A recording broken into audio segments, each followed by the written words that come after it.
Bonjour à toutes et à tous, merci d'être parmi nous aujourd'hui. Donc, je suis Guillaume Regagnon, responsable sécurité et protection de la donnée chez Ocam. L'IA est en train de s'installer partout dans les entreprises, très vite, parfois un petit peu trop vite. Elle fait gagner un temps précieux, mais elle peut aussi accélérer les erreurs, exposer des données sensibles et donner une fausse impression de sécurité. Alors aujourd'hui, l'objectif il est simple, comprendre les dangers, identifier les pièges et repartir avec quelques réflexes utiles pour éviter les ennuis. Avant toute chose, cette présentation va être filmée et sera sûrement utilisée sur nos réseaux sociaux pour sensibiliser le plus grand nombre. Mais rassurez-vous, seule ma personne sera filmée aujourd'hui, sauf si vous voulez passer dans le champ, mais évitez.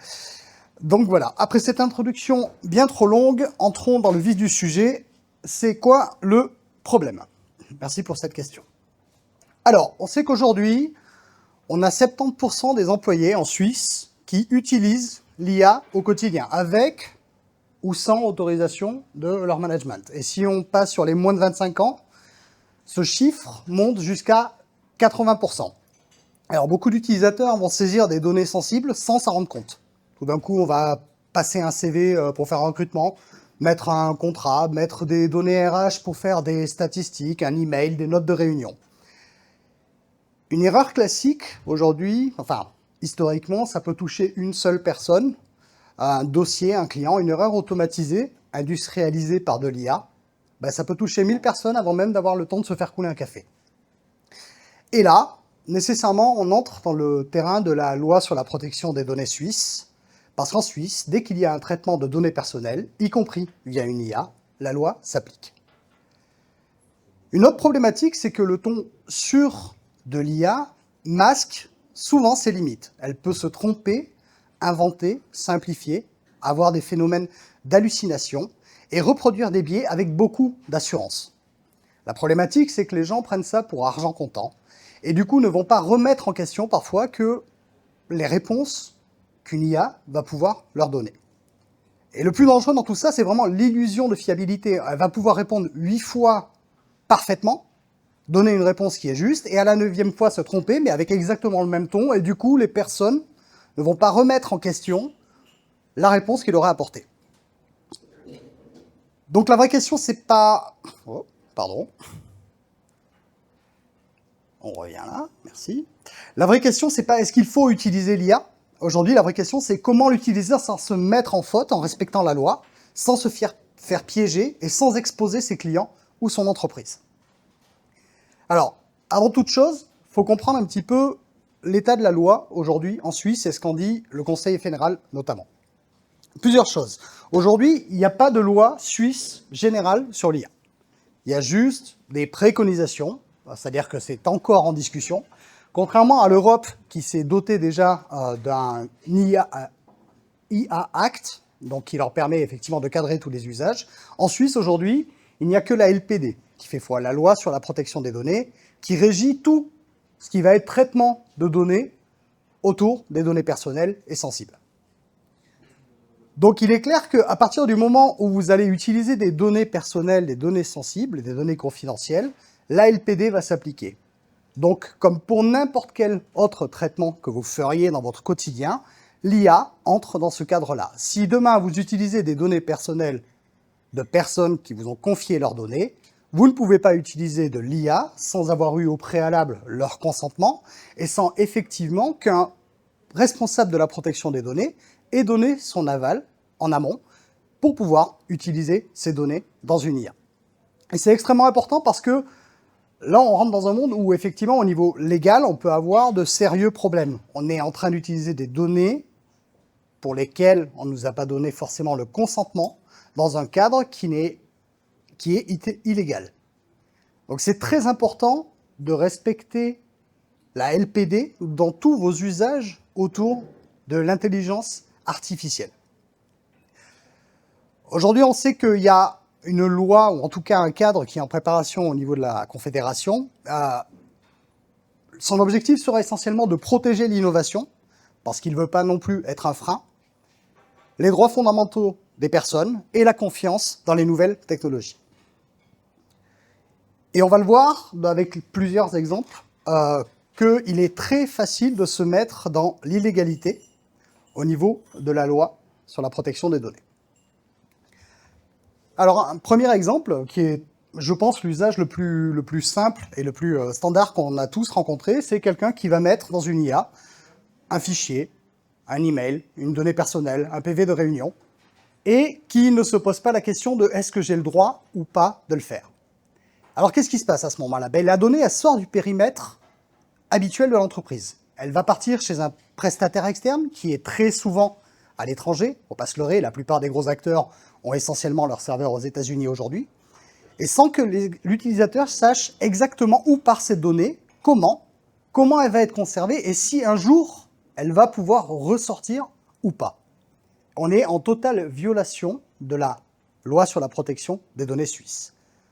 La leçon à retenir là, c'est qu'il ne faut jamais mettre dans une IA non validée, par le DPO interne ou par en tout cas le management, une donnée qu'on ne serait pas prêt à montrer sur un écran en réunion. Parce qu'on ne va pas se mentir, ces données-là aujourd'hui, elles sont emmagasinées en grande quantité. Elles servent à entraîner des IA. À partir du moment où vous utilisez quelque chose de gratuit, c'est vous le produit. Donc ces données, elles sont stockées quelque part, mais on ne sait pas finalement la sécurité qu'il peut y avoir derrière. On ne sait pas si dans 1 an, dans 2 ans, dans 3 ans, il n'y aura pas la possibilité pour des hackers d'accéder à ce set de données et de pouvoir les extirper. Donc si vous n'êtes pas capable de vous dire le prompt que je suis en train de mettre ou la question que je suis en train de poser, j'ai pas envie qu'elle soit affichée sur un 4x3 au coin de ma rue, alors peut-être que ce n'est pas une question qu'il faut poser à une IA. Un deuxième cas concret qui représente plus la partie biais, parce que les IA ont des biais. Elles sont biaisées du fait de la manière dont elles ont été programmées, mais aussi, bien souvent, à qui elles appartiennent. On prend un cas très simple. Je veux recruter quelqu'un dans mon entreprise. Je reçois 50 CV. J'ai un peu la flemme de passer 50 CV. Donc, je vais les mettre dans une IA pour avoir un premier traitement qui va pouvoir me faire un premier filtre et sortir finalement les profils qui vont être les plus intéressants ou en tout cas qui matchent plus avec l'offre que j'ai mise sur le marché. Eh bien, suivant le type d'IA que je vais utiliser, les résultats seront totalement différents. On prend un exemple très bête. Grok, l'IA de Elon Musk, a des biais racistes. On le sait, il y a eu plusieurs sorties qui ont été faites sur Twitter notamment, où l'IA faisait tout d'un coup l'apologie d'idées très tendancieuses, voire très très à droite. Et du coup, si demain je mets dans cette IA 50 CV, je sais que toutes les personnes racisées au sein de ces 50 CV partiront de fait avec un désavantage par rapport à des personnes non racisées. Une décision importante sur une personne ne doit pas devenir une boîte noire. On ne peut pas se permettre de prendre des décisions automatisées via de l'IA sans pouvoir les justifier ou sans pouvoir les expliquer. C'est totalement en dehors de la loi. L'IA peut bien sûr vous aider à analyser, ça il n'y a aucun problème et c'est le but d'une IA, mais elle ne doit pas remplacer le jugement, la transparence et la responsabilité humaine.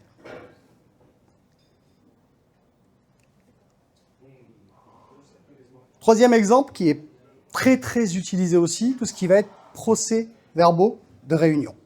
Alors, l'outil IA va enregistrer, transcrire et résumer automatiquement. C'est ultra pratique, on l'utilise tous au quotidien pour faciliter le suivi et éviter les oublis. Malheureusement, l'outil peut capter aussi des propos sensibles ou des propos qu'on ne voudrait pas forcément être lus par d'autres personnes. Des noms cités à chaud, des discussions confidentielles, des informations qui n'auraient jamais dû être conservées ou diffusées si largement. Tout ce qui est utile à résumer n'est pas forcément légitime à enregistrer ni à redistribuer. Et on le verra plus tard, il y a des cas où des IA extrêmement connus de retranscription de PV de réunion se sont plantés de destinataires, ont envoyé des PV de réunion confidentiels à des personnes qui n'étaient pas dans les réunions. Avec l'IA, la mémoire de l'outil peut devenir beaucoup plus large que l'intention des participants. Donc s'il y a un truc à retenir, c'est peut-être que toutes les réunions n'ont pas nécessité d'avoir une retranscription. Enfin, on s'en rend compte chez Ocam, typiquement, quand on fait une réunion, automatiquement, on a nos bots qui viennent pour prendre l'information et faire un résumé automatique. Peut-être qu'il n'y a pas la nécessité pour toutes les réunions d'avoir une IA qui retranscrit et qui va envoyer un PV à la fin. Et quatrième et dernier exemple concret, On peut connecter une IA au document de l'entreprise. On a un SharePoint, on a un NAS, un serveur de fichiers. On va venir connecter cette IA pour qu'un chatbot, par exemple, on puisse l'interroger pour lui poser des questions sur un client, un prospect, ou lui demander de créer un nouveau document basé sur notre charte graphique. C'est ultra pratique. La problématique, c'est que la plupart des gens font ça sans réfléchir en amont aux droits qu'ils vont octroyer à cette IA. Et du coup, quelqu'un qui va venir interroger cette IA derrière pourra avoir accès à des informations confidentielles ou qui ne le concernent pas. Un exemple très bête, on ouvre l'entièreté de notre serveur de fichiers. Dedans, il y a des données RH, des données confidentielles sur les personnes de l'entreprise, des données de salaire, ce genre de choses. S'il n'y a pas de restriction des droits, si l'IA est capable de tout voir et qu'il n'y a pas gestion derrière de comment elle va le retranscrire, il peut arriver des cas où un simple employé peut interroger l'IA pour lui demander les salaires de toute l'entreprise ou demander des infos confidentielles, médicales, qu'il n'aurait pas à voir normalement. Donc c'est extrêmement important. Un assistant interne, c'est bien, mais on doit pas, c'est pas automatiquement sécurisé aujourd'hui. La sécurité elle doit venir en amont. Il doit y avoir une vraie réflexion sur à quoi je vais donner accès à cette IA et comment je vais lui donner accès et comment je m'assure que ce qu'elle va pouvoir sortir ne va pas créer une fuite de données. Donc le contrôle, extrêmement important de contrôler ce qu'on va fournir aux IA, parce que derrière, ça peut être des fuites de données et ça peut aller très loin. Et donc, qu'est-ce qu'on risque? Alors il y a deux parties là-dedans. La conséquence directe pour les collaborateurs. Il faut savoir que aujourd'hui, si on prend la loi telle qu'elle est, et notamment la LPD, un collaborateur qui mettrait une donnée personnelle sans autorisation de son management ou sans autorisation de la société s'expose à un avertissement ou, dans les cas les plus graves, à un licenciement avec de potentiels enjeux pénaux. Car la LPD est très claire là-dessus. Une fuite de données grave ou lourde, ça peut aller au pénal et ça peut être des amendes jusqu'à 250 000 francs.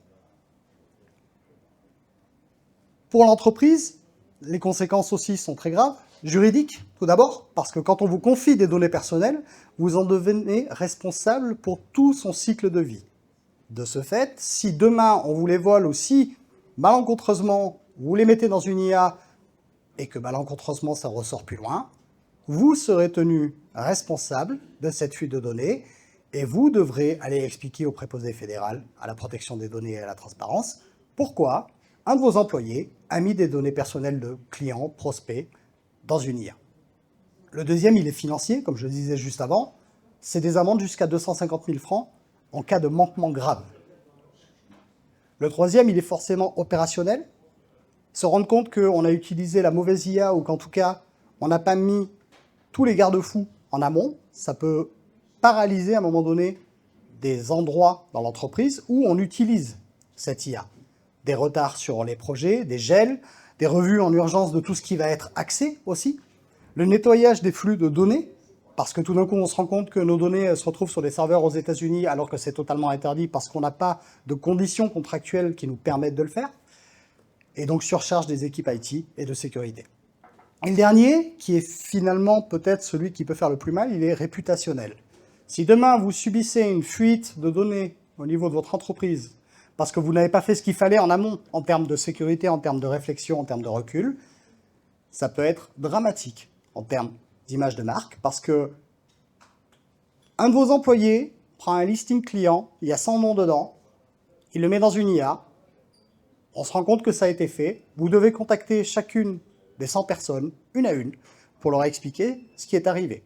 C'est obligatoire, c'est dans la loi suisse sur la protection des données. Vaut mieux éviter. Donc, ce qu'il faut retenir, c'est que l'entreprise, elle va être responsable de la définition du cadre dans sa globalité. C'est-à-dire que demain, vous devez vous doter d'une charte autour de l'IA. Qu'est-ce qu'on a le droit ou pas de faire? C'est extrêmement important. Le deuxième niveau, ça va être le management. Le management, eux, vont être responsables de l'application de cette charte IA. Et enfin, le troisième niveau, les employés, qui eux doivent se conformer à cette charte IA. C'est extrêmement important qu'on ait vraiment ces trois niveaux qui fonctionnent ensemble pour pouvoir assurer la sécurité autour de l'intelligence artificielle. Mais le plus important reste quand même de se doter d'une charte IA et de pouvoir la faire valider par un responsable de la protection des données qui connaît l'IA, et surtout de pouvoir la partager à tout le monde afin que les gens sachent ce qu'ils ont le droit ou pas de faire. Parce qu'on s'en rend compte, et on le voit quotidiennement, on se rend compte que les gens utilisent des IA en dehors de tout cadre, mais le problème c'est que s'il n'y a pas de cadre au sein de l'entreprise, comment on peut leur reprocher d'utiliser un outil pour lequel on ne leur a jamais dit qu'ils n'avaient pas le droit? Les gens, enfin ça a toujours existé, ça s'appelle le shadow IT, les gens de tout temps ont toujours trouvé des moyens de gagner du temps. L'humain, par essence, est un énorme fainéant, et particulièrement les informaticiens. Du coup, effectivement, on va toujours trouver un moyen de faire plus rapidement les choses ou de les automatiser. Donc oui, les IA aujourd'hui permettent de le faire et de le faire extrêmement simplement sans même avoir de connaissances en codage ou en quoi que ce soit. Donc les gens l'utilisent. Donc dotez-vous d'une charte autour de l'IA pour vous assurer qu'en tout cas les gens soient bien conscients de ce qu'ils ont le droit ou pas de faire. Alors du coup, qu'est-ce qu'on fait? Ben, on a commencé à y répondre. Donc aujourd'hui, le danger, c'est plus seulement de se faire pirater. Le danger, c'est aussi de livrer soi-même ses données. Avec enthousiasme et un système qu'on n'a ni cadré, ni compris, ni contractuellement verrouillé. Donc il y a 5 questions là qui sont extrêmement importantes et qui vous permettent de prendre du recul sur ce que vous êtes en train de faire. La première, c'est est-ce que je mets une donnée personnelle? Et au-delà de est-ce que je mets une donnée personnelle, est-ce que j'ai le consentement de la personne concernée pour mettre cette donnée personnelle? Si la réponse est non, vous ne la mettez pas. Le deuxième, c'est est-ce que j'ai vraiment besoin de mettre la donnée complète? Il y a un concept extrêmement intéressant en protection des données qui s'appelle la pseudonymisation, où on va remplacer des noms-prénoms par une suite de caractères. Vous, en local sur votre poste, vous avez un fichier Excel avec des noms-prénoms. Vous pouvez très bien remplacer ces noms-prénoms par une chaîne de caractères que vous mettez dans le fichier que vous allez donner à l'IA, qui pourra faire le traitement que vous vouliez, et derrière, quand vous récupérez le résultat, vous avez juste à faire le matching. Ça, c'est de la pseudonymisation, et ça permet d'éviter de mettre de grandes quantités de données personnelles dans des IA. Ne mettez jamais de grandes quantités de données personnelles dans des IA. La troisième, c'est savoir où elle va, cette donnée. Chez quel fournisseur, dans quel pays. Aujourd'hui, il y a des pays qui sont considérés comme safe, notamment au niveau européen. Si vous allez en Allemagne, en France, en Suisse, en Autriche, il n'y a aucun souci. Et des pays qui sont considérés comme étant à risque. La Chine, les États-Unis. Manque de bol, 90% de nos IA aujourd'hui tournent sur les États-Unis. Mais voilà, posez-vous la question, est-ce que les données que je suis en train de mettre là, j'ai envie qu'un gouvernement étranger, typiquement le gouvernement américain, y ait accès? Si la réponse est non, alors ne le mettez pas dans l'IA. Enfin, est-ce que l'entreprise a validé mon usage? C'est extrêmement important aujourd'hui de s'assurer en amont que tous les traitements de données qui sont faits dans des IA, que ce soit des données personnelles, confidentielles, sensibles, l'entièreté de ces traitements doivent être validés en amont. Parce que sinon, déjà, il y a exposition pour l'employé qui peut avoir des problèmes en interne, mais aussi une exposition pour l'entreprise. Et enfin, et c'est le plus important, est-ce que je serai à l'aise si cette saisie est projetée sur un écran demain matin? Parce qu'effectivement, c'est à ça qu'on s'expose. On ne sait pas aujourd'hui où vont ressortir ces données, où est-ce qu'elles sont, qu'est-ce qui en est fait, et on ne sait pas si, dans un futur proche, des gens ne seront pas capables d'accéder à tout ce qu'on a pu mettre dans nos outils d'IA. Il y a un faux sentiment de sécurité quand on est dans notre petite fenêtre avec notre ChatGPT, notre Gemini, en train de discuter, où on a l'impression d'avoir un dialogue, mais faut pas se leurrer, derrière, c'est des millions de serveurs qui vont répliquer cette donnée, qui vont la concaténer, qui vont la vectoriser, qui vont la retravailler de façon à entraîner ces super intelligences. Donc, ne vous faites pas piéger, vous n'êtes pas en train de discuter avec un confident, vous êtes en train de parler avec Big Brother, avec Microsoft, avec OpenAI, avec Anthropic et avec d'autres. Donc, attention à ce que vous mettez là-dedans. Peut-être que demain, ça pourra ressortir et être utilisé soit contre vous, soit à des fins publicitaires. Je ne suis pas sûr que vous ayez envie que les questions que vous avez posées à ChatGPT se retrouvent publiques. Alors, quelques exemples pour vous montrer que l'IA n'est pas infaillible. Première fuite, OpenAI, qui a reconnu, alors c'était il y a 3 ans maintenant, mais qui a reconnu qu'un bug avait permis à certains utilisateurs de voir les titres des conversations d'autres personnes avec qui ils n'avaient rien en commun. Pour une partie des abonnés plus, des éléments de données de facturation ont aussi pu être exposés. Des noms, des emails, des adresses de facturation, des types de cartes, les chiffres de la carte bancaire. Donc même le plus gros, donc OpenAI et ChatGPT, n'est pas infaillible. Le deuxième, qui est un exemple assez parlant parce qu'on y a été confronté nous aussi en tant que DPO, Auteur.ai. Auteur.ai, c'est une IA de retranscription automatique de réunions. Alors c'est ultra pratique, mais Auteur.ai, il y a 2 ans, a envoyé les retranscriptions à des mauvaises personnes, des retranscriptions de réunions privées de grandes entreprises qui se sont retrouvées notamment chez un chercheur en IA, manque de bol. Donc du coup, même des outils de retranscription sont capables d'avoir des énormes failles de sécurité et d'envoyer les retranscriptions aux mauvaises personnes. Alors, c'est un exemple intéressant, Auteur.ai, parce que même dans leur fonctionnement, on dirait un virus 3.0, c'est-à-dire que vous l'avez installé, elle va lire l'entièreté de votre carnet adresse et potentiellement, elle va inscrire tout le monde chez Auteur.ai. Et si vous invitez des gens dans une réunion, ben, elle va aussi les inscrire automatiquement chez Auteur.ai et elle va les harceler jusqu'à qu'ils finissent leur inscription.